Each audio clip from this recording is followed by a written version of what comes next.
So today,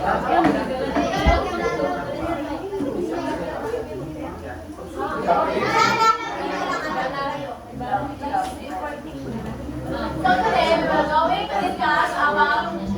Sige, pag-discuss na ako talaga niyo. Sige. I will be calling those students na wala ka-pay attention. So today, we are going to discuss about Osgood-Schramm Circular Model of Communication. So first, kasi na-idea ako sa na yung Osgood-Schramm model. So, okay, by the end of this presentation, we should be able to, or you should be able to explain the Osgood-Schramm Circular Model, identify its major components, understanding encoding, decoding, and interpreting, explain communication as a continuous process, and apply the model to real-life situations.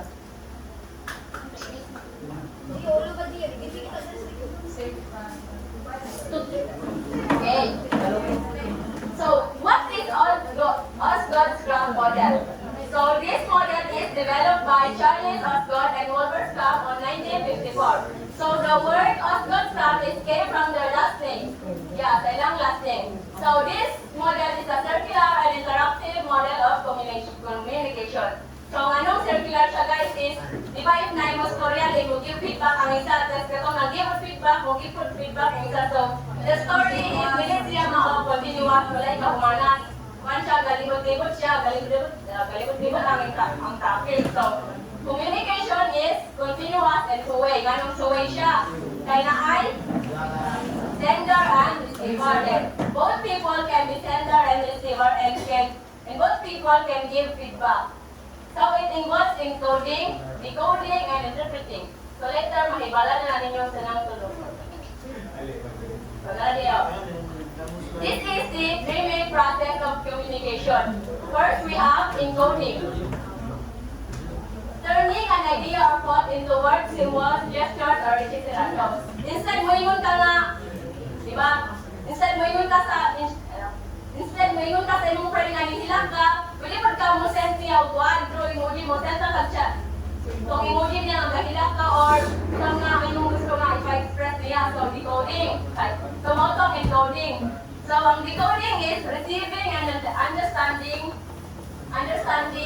in the message or understanding the message. So, the decoding is motong receiver. So, pagka-receive niya sa message, iyan ang ikuan, sabton, sabay both pasabot anang message there. Next is interpreting. Giving meaning to the message based on knowledge, experience, beliefs, language, and culture. So, di ba, pagka-receive niya sa message, yan ang kuan, giving meaning to the message based on knowledge. So, for example, naka-experience na siya atong na-express sa iyong uban. So, ano siya knowledge, so ma-explain niya through his personal experience sa iyang mga beliefs, language, culture. Depende po na kung sa ilang gisabutan. Yes? So, feedback. So, what is feedback? Feedback is the response given during communication. So, it can be verbal and non-verbal. So, feedback, pwede ka mag-give o tugon by answering questions. So, if wala ka sabot, pwede ka mo tanong question, no give, sabotan, giving an opinion or responding through chat. So, feedback, it can be verbal and non-verbal. Yes, tama. So, verbal. The next is so, we have here an example, classroom discussion. So, the teacher asked, what is the importance of communication? So, ang process niya is, nangutan ng teacher, then the student listen, then the student understand if unsabay, what masagot anang question, then student answers, then student lessons, the teacher responds. So, wala ikaw their communication is continuous in two ways. So this demonstrates that communication is continuous and interactive. na ay interaction sa kuan. Between the sender and the receiver. So next is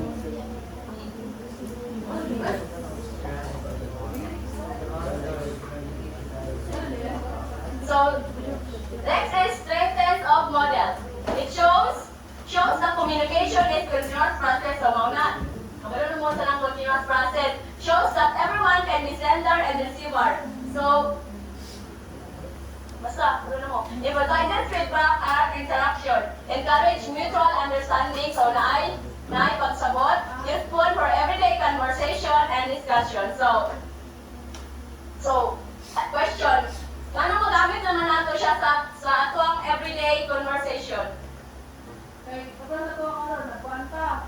So, example, no? Naay sender and naay receiver. Oo, yan na. Then naay gagib or feedback.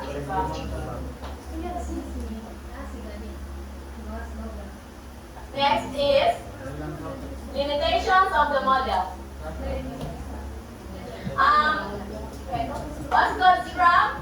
Osgood-Schramm model has 5 limitations. Number 1 is it is mainly designed for communication between two people.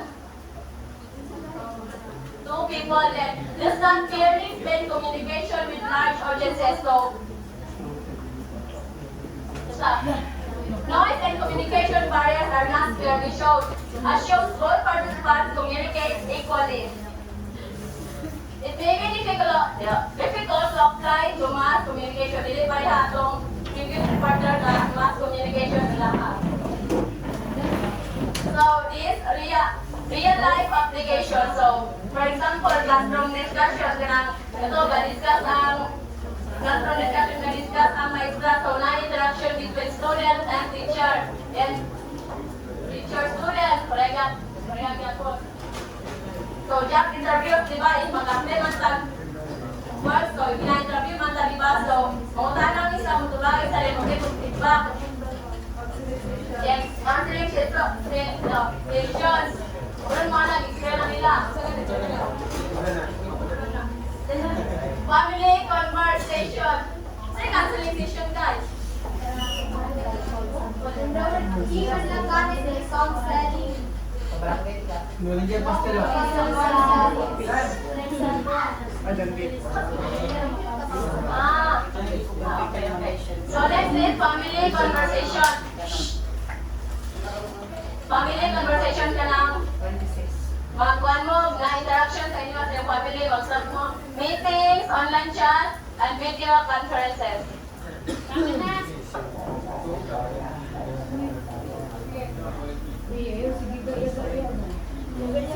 Wala na guys, manami.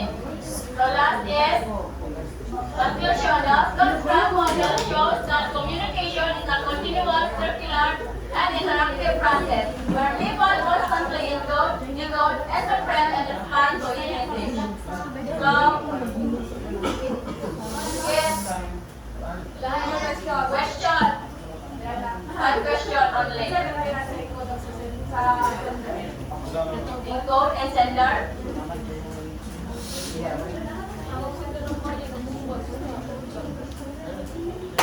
Encode.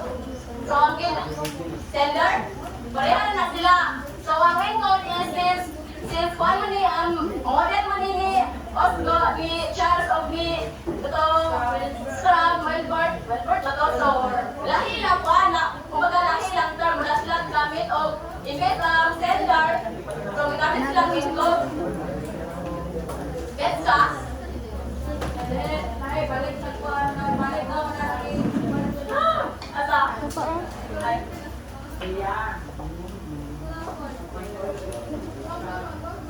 Asa? Ano yung kuhan ba? Unsay ka lang i-add sa encode o Sender. Same meaning, but then same concept or different meanings. Hindi ka different meaning nila. Kaya ako na, Ah. like, ang sender o ang encode, ang sender, like, one or ba siya ay tagapagpadala. Which means, ang encode, siya rin kahapon na, siya rin kapagsasan. So, ang encode, siya rin nag-changes of idea, bitaw, para ma-deliver, ay para ma-message na o deliver sa audience. Yes. So siya ang nakuan, Okay, next question. Ayaw ka here, ayaw ka kailangan buwan. Sige, ayaw ba, sir? Sila. Importante ba, buwan? Feedback. Kung ano. Ang member.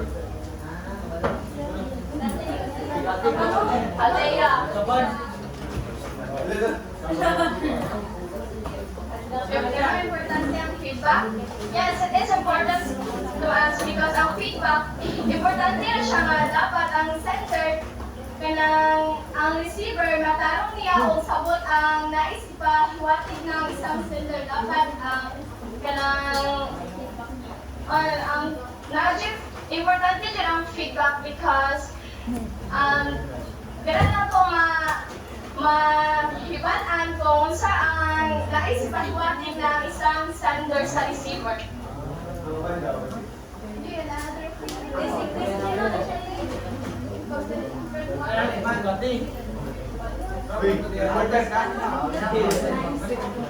So kuan kanang ipalay feedback possible ang kuan ang receiver wala siya kasabot o gusto ko kasabot atong la set of meeting.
Sa pamahagi sa feedback, diyan na makita na effective ang atong komunikasyon sa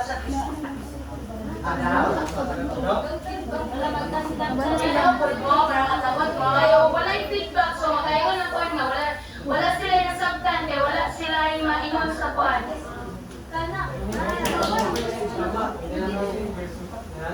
Okay, next question. Guwapa. Wala na yung mga tanang kay kundi yung person.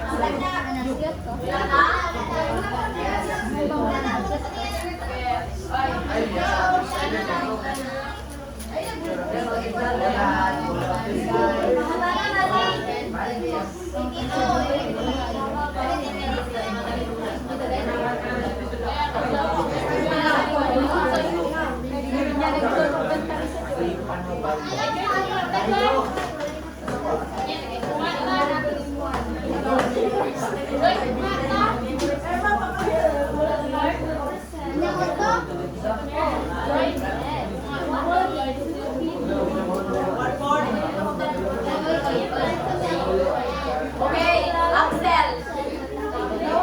Ay, wala yun.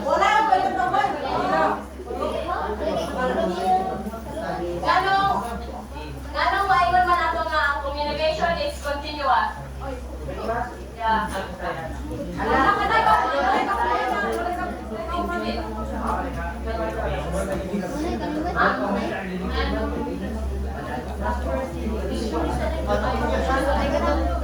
Ganong ingon or matawag man ato nga ang communication is continuous.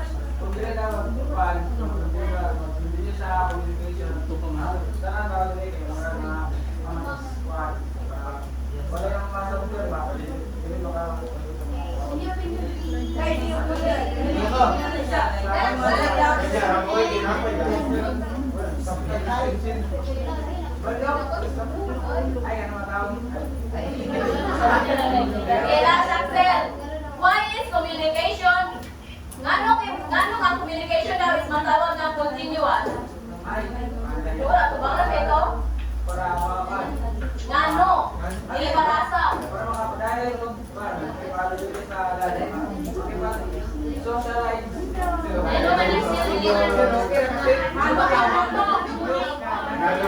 Ano ba?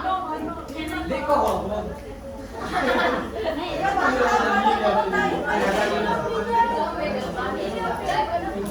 Right. Kaminang step, kaminang ni divide. Ano ang communication is matawag man o continuous? Matawag siya continuous kay parang hindi nyo ganina. Kahit yung ano pa rin yan, wag siya for example, lang kayo man nga na-pay nga, kung anak ka na ko, itubag ko, ang tubag ako, your opinion ako, din ako opinion ako. Balikan na yung Continuous. Okay, Axel. Balikan. Masayang game. Sino kap ka naman sa ikingon ni divide?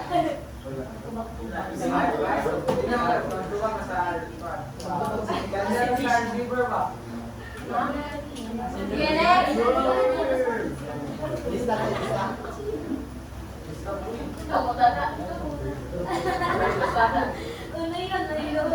Wala, yun na.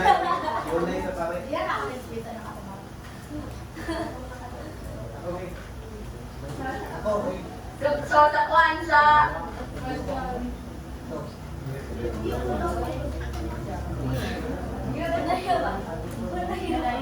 So, gini, sa example na ko nga, di ba, nakapatawag dire. So, the teacher asked, what is the importance of communication? So, kinsa ang kuan?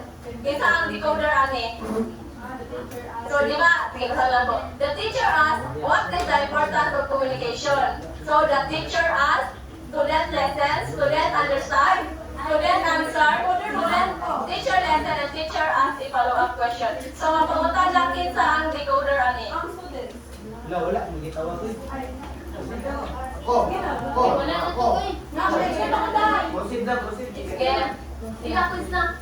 Wala po, di ba? Wala ko question? Oral ba? Oh, please, namutan na, ano ko?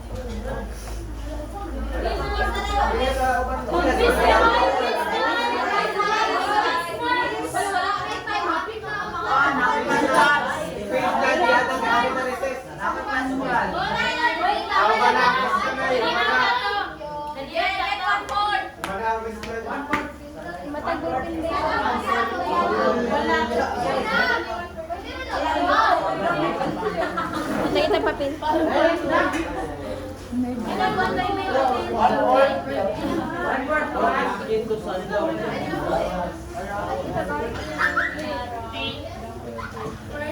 Ay, ma'am. Ako, ballpen, ma'am.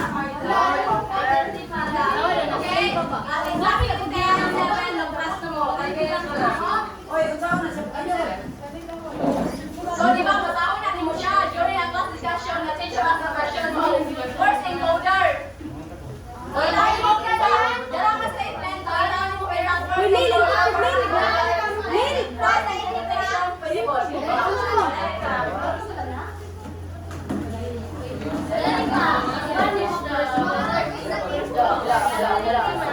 Hoy, akong 1 word sa radyo. Ay, nagsulat eh. Huwag na. Kumana. Ay, nawayan na. Sorry, ma'am.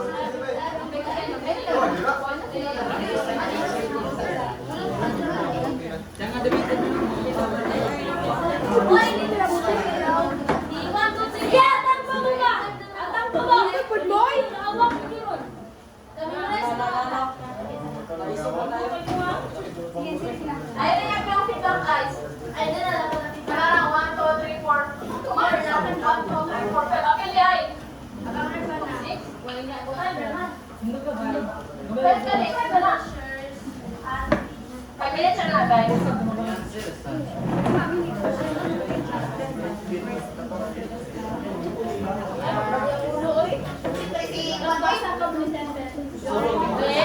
Tindog-tindog dia.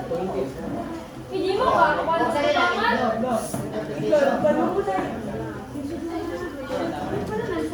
Isa yung interpret sa message, mauna.